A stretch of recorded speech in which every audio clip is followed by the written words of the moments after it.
আবু যুরআ ইবনে আমর ইবনে জারির রহমতুল্লাহ আলাইহি থেকে বর্ণনা করেন, তিনি বলেন, আমি হজরত আবু হুরায়রা রাদিয়াল্লাহু তাআলা আনহুকে রাসূলুল্লাহ সাল্লাল্লাহু আলাইহি সাল্লাম থেকে বর্ণনা করতে শুনেছি যে, তিনি ইরশাদ করেন, যে ব্যক্তি আল্লাহর রাস্তায় বের হয়, যদি সে শুধু আল্লাহর উপর ঈমান এবং তার রাসূলগণের প্রতি বিশ্বাসের কারণে বের হয়ে থাকে, তবে আল্লাহ তাআলা ঘোষণা দেন যে, আমি তাকে ঘরে ফিরিয়ে আনব তার সওয়াব বা গনিমত ও সওয়াব সহ, কিংবা তাকে জান্নাতে দাখিল করব।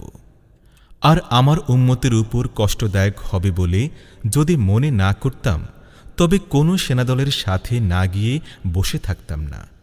আমি অবশ্যই এটা পছন্দ করি যে আল্লাহর রাস্তায় শহীদ হই, আবার জীবিত হই, আবার শহীদ হই, আবার জীবিত হই, আবার শহীদ হই।